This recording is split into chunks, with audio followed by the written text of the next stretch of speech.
এই data centre আসলে কি। ফেসবুক, ইউটিউবে কিংবা সমগ্র ইন্টারনেটে আমরা যেসব ছবি, ভিডিও অথবা তথ্য দেখি সেগুলো জমা থাকে ডেটা সেন্টারে। একটি ডেটা সেন্টারের প্রধান কাজ যে কোনো ধরনের ডেটা স্টোর করে রাখা।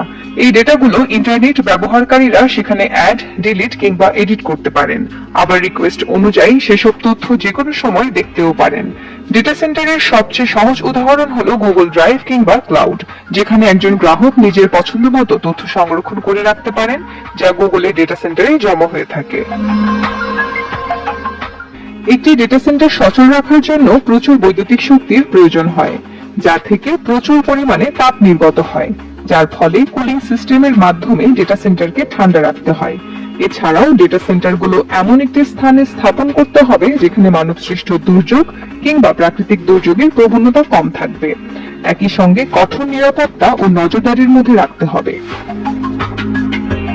ডেটা সেন্টারকে অনেকে ইন্টারনেটের মস্তিষ্ক কিংবা ইন্টারনেটের প্রাণও বলে থাকেন। তথ্য প্রযুক্তির এই যুগে প্রতিটি দেশই নিজ নিজ ডেটা সেন্টার তৈরি করেছে।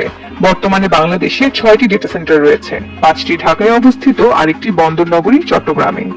এর মধ্যে গাজীপুরের কালিয়াকৈরের হাইটেক সিটিতে 7 একর জমির উপর গড়ে ওঠা ন্যাশনাল ডেটা সেন্টার